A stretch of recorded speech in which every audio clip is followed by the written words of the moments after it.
যে ভূ রাজনীতির মধ্যে বাংলাদেশ আছে, আমাদের কাছে মনে হচ্ছে সরকার যে পররাষ্ট্রনীতি সেটা যথেষ্ট আত্মবিশ্বাসহীন।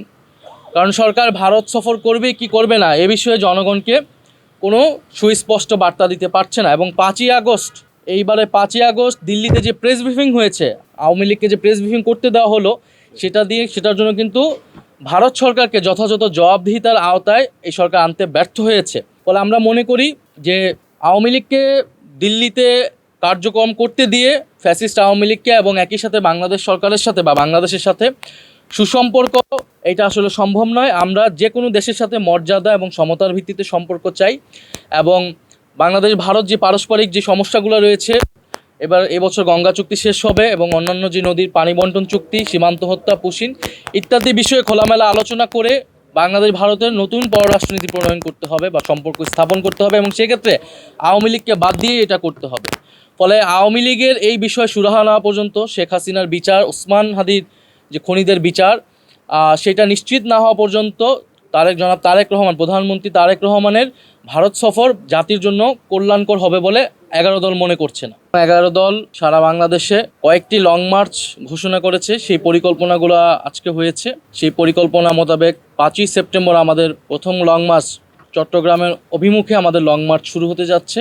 আমাদের লং মার্চে কয়েকটি পথসভা হবে এবং পর্যায়ক্রমে আমাদের এরকম অনেকগুলো বিভাগে আমাদের লং মার্চ হবে। আমাদের 11 দল ঐক্যবদ্ধভাবে এই লং মার্চে অংশগ্রহণ করবে এবং শুধু 11 দল না, আমরা বাংলাদেশের গণতন্ত্রকামী জনগণের প্রতি আমরা আহ্বান জানাচ্ছি এবং আমরা আশাবাদী এই লং মার্চে সাধারণ মানুষ ব্যাপকভাবে অংশগ্রহণ করে এই লং মার্চকে সফল করবেন। বিশেষত সেই জনগণ যারা জুলাই গণ অভ্যুত্থানে অংশ নিয়েছিল, যারা এই নির্বাচনে গণভোটে হ্যাঁ ভোট দিয়েছিল, 11 দলের আহ্বানে হ্যাঁ ভোট দিয়ে সংস্কারের আকাঙ্ক্ষাকে জাতির সামনে তুলে ধরেছিল। প্রায় 70% জনগণ যারা হ্যাঁ ভোটের মাধ্যমে সংস্কারের আকাঙ্ক্ষা ব্যক্ত করেছিল এই নির্বাচনে, গণভোটের নির্বাচনে, আমরা আশা করছি সেই সকল জনগণ, বিশেষত তরুণরা এই গণভোটে, এই লং মার্চে অংশগ্রহণ করবে।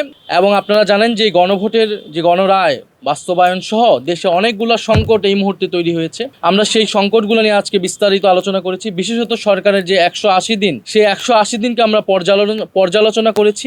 আমাদের কাছে মনে হয়েছে এই 180 দিনে সরকার অপরিকল্পিত এবং অব্যবস্থাপনার কারণে জনগণের ভোগান্তি ব্যাপকভাবে বেড়েছে এবং জন আস্থা, একটা সরকারের যে পাবলিক ট্রাস্ট প্রয়োজন, সেই জন আস্থা একেবারেই তলানিতে গিয়েছে। কারণ আপনারা যদি দেখেন আইন শৃঙ্খলার পরিবেশ অত্যন্ত বাজে, দেশে নিরাপত্তা নেই। যদিও আমরা বিগত সময়ে শুনেছি, বিশেষত নির্বাচনের আগে, যে নির্বাচিত সরকার আসলেই, অন্যভাবে বলতে গেলে বিএনপির সরকার আসলেই দেশে আইন শৃঙ্খলার পরিবেশ ঠিক হবে, কিন্তু তারা এখন পর্যন্ত এই 6 মাসে আইন শৃঙ্খলার পরিবেশ ব্যর্থ। কোনো ক্ষেত্রে তারা সেটা অন্তর্বর্তী সরকার অথবা বিপ্লব পরবর্তী পরিস্থিতির থেকেও ভয়ানক রূপ ধারণ করেছে। দেশকে তিনি স্থিতিশীল করতে পারবেন, অর্থনীতিকে স্থিতিশীল করতে পারবেন। এখন দেখা যাচ্ছে যে পুরা সরকারের 180 দিন আসলে অব্যবস্থাপনা। আপনার মন্ত্রী পরিষদ অল্প কয়েকদিনে, মাত্র 6 মাসে আবার পুনর্গঠিত করা লাগলো। তার মানে তাদের পরিকল্পনা এবং হোমওয়ার্ক যথাযথ ছিল না। এবং এই মন্ত্রী পরিষদ কিন্তু তাদেরকে আরও পরিবর্তন করতে হবে, কারণ সকল মন্ত্রীরাই, বেশিরভাগ মন্ত্রীরাই কিন্তু ব্যর্থ হবে আসলে তাদের কার্যক্রমে। ফলে এই সরকারের কাছে কোনো পরিকল্পনা নাই দেশ কিভাবে পরিচালনা করতে হয়, এবং তারা বিরোধী দলের কাছে পরিকল্পনা চাচ্ছে। তো বিরোধী দল সরকারের আগেও ইস্তিহার ঘোষণা করেছে, বাজেটে আমরা বিকল্প বাজেট আলাদাভাবেও এবং একসাথেও আমরা বলেছি।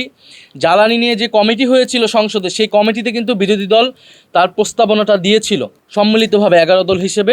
যদিও সেই কমিটিটাকেও ব্যর্থ করা হয়েছিল, পরবর্তীতে কমিটি কোনো কার্যকর করা হয়নি এবং এই রিপোর্টটা নিয়ে কোনো ধরনের আলোচনা হয়নি। ফলে সরকারের এই অব্যবস্থাপনার কারণে দেশবাসী ভুগছে। আমরা সরকারের প্রতি আহ্বান জানাবো যে গণভোটের গণরায় বাস্তবায়নের মাধ্যমে সরকারের যে কমিটমেন্ট জনগণের প্রতি, দেশের প্রতি, সেই কাজ শুরু করা উচিত। 1 কোটি কর্মসংস্থান 18 মাসে করবে, তো 6 মাস গিয়েছে, তারা কিন্তু কোনো কর্মসংস্থান করতে পারেনি। অন্য জায়গায় আমরা দেখছি যে চাকরি পরীক্ষা সহ বিভিন্ন জায়গায় কিন্তু দুর্নীতির অভিযোগ আসতেছে। বিশ্ববিদ্যালয়গুলোতে সন্ত্রাসের আবারও অভয়ারণ্য তৈরি করা হচ্ছে। বিরোধী দল মতের যেই ছাত্র সংগঠন রয়েছে, ছাত্র সংসদের নেতা রয়েছে, তাদেরকে দমন পীড়ন করা হচ্ছে। গণতান্ত্রিক পরিবেশ সংকুচিত হচ্ছে এবং নজিরবিহীনভাবে এই সরকার দলীয়করণ করেছে, দলীয় লোক নিয়োগ করেছে রাষ্ট্রের বিভিন্ন স্তরে, ইলেকশন কমিশন থেকে শুরু করে বিভিন্ন প্রতিষ্ঠানে। তারা এবং দুদক, আপনারা দেখবেন যে দুদকের চেয়ারম্যান কিন্তু সম্প্রতি নিয়োগ করা হলো, এবং এটাও জুলাই সনদ অনুযায়ী কিন্তু নিয়োগ করা হয়নি। পিএসসির চেয়ারম্যান পদত্যাগ করেছেন, কেন করেছেন আমরা জানি না। তো এই যে পাবলিক প্রতিষ্ঠানগুলো এগুলো নিয়ে কিন্তু আমাদের আলোচনা ছিল, বা আমরা 6 মাস ঐক্যমত্য কমিশনে আলোচনা করেছি। ফলে দেখা যাচ্ছে সরকার জুলাই সনদ বলেন, গণভোট বলেন, এবং তার নিজস্ব যে 31 দফা তারা রচনা করেছিল তার কোনোটিই কিন্তু তারা ফলো করছে না এবং জনগণের প্রতি দেওয়া কমিটমেন্ট রক্ষা করছে না। যদি তারা কমিটমেন্ট রক্ষা না করে, এ কারণে আমাদেরকে সংসদের বাইরে আমাদেরকে গণতান্ত্রিক আন্দোলন গড়ে তোলার প্রয়োজন আমরা বোধ করছি। সে লক্ষ্যে আমরা জনগণের কাছে যাচ্ছি এবং জনগণকে ঐক্যবদ্ধ করছি। আমরা মনে করি সরকার যদি জুলাই গণ অভ্যুত্থানের আকাঙ্ক্ষা এবং তার প্রতিশ্রুতি যদি রক্ষা না করে, আমরা গণতান্ত্রিকভাবে রাজপথে 11 দল সেটার জবাব দেবে। দেশের ইতিহাসে সর্বোচ্চ পর্যায়ে হয়েছে এবং জ্বালানি সংকট, গ্যাস সংকটও শুরু হয়েছে, গ্যাসের দাম বৃদ্ধি হয়েছে, সিলিন্ডারের দাম বৃদ্ধি হয়েছে, কারখানা বন্ধ হয়েছে, প্রায় কয়েকশো কারখানা সারা দেশে বন্ধ হচ্ছে।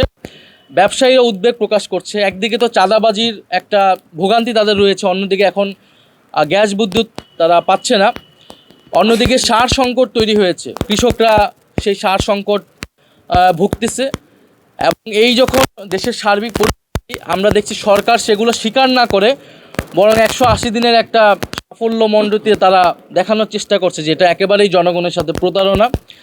এবং যেই প্রতারণা রাজনীতি আমরা অতীতে আওয়ামী লীগকে করতে দেখেছি, এখন সেই একই প্রতারণা রাজনীতি বিএনপি সরকার জনগণের সাথে করছে। 180 দিনের এই ব্যর্থতার জন্য এই সরকারের উচিত ছিল, প্রধানমন্ত্রী তারেক রহমান উচিত ছিল জনগণের কাছে ক্ষমা প্রার্থনা করা এবং বিরোধী দল সহ জনগণের কাছে সহায়তা কামনা করা। তো সেটা তারা না করে তারা মিথ্যা তথ্য দিচ্ছে, জনগণকে বিভ্রান্ত করছে।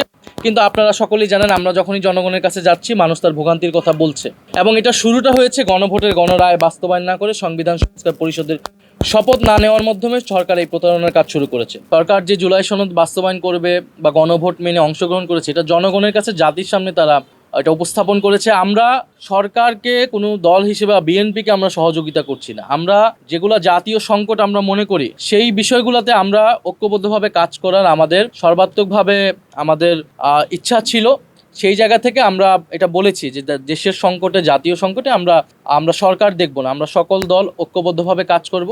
রাষ্ট্রপতি নির্বাচনে এটা আমরা বলেছি যে এই নির্বাচনটা যে একটা অপ্রয়োজনীয়, একটা অকার্যকর নির্বাচন, এটাই কিন্তু আসলে জনগণের সামনে অনেক বেশি প্রতীয়মান হয়েছে। এই জন্য আমরা এটাতে অংশগ্রহণের মাধ্যমে জনগণের সামনে এটা তুলে ধরেছি যে আপনি যদি 70 অনুচ্ছেদ সংশোধন না করেন, আপনি যদি গোপন ব্যালটে ভোটের ব্যবস্থা না করেন, তাহলে এই রাষ্ট্রপতি নির্বাচন আসলে একটা প্রহসনের মতো। ফলে আমরা মনে করি যে এটা জনগণের সামনে এটা স্পষ্ট হয়েছে।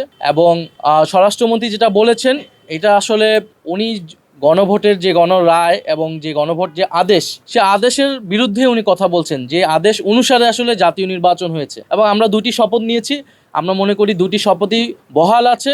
বরং সরকার দল যে সংবিধান সংস্কার পরিষদের শপথ না নিয়ে তারা একটা গভীর সাংবিধানিক সংকট তৈরি করেছে, রাজনৈতিক সংকট তৈরি করেছে এবং গণ অভ্যুত্থানের সাথে প্রতারণা করেছে।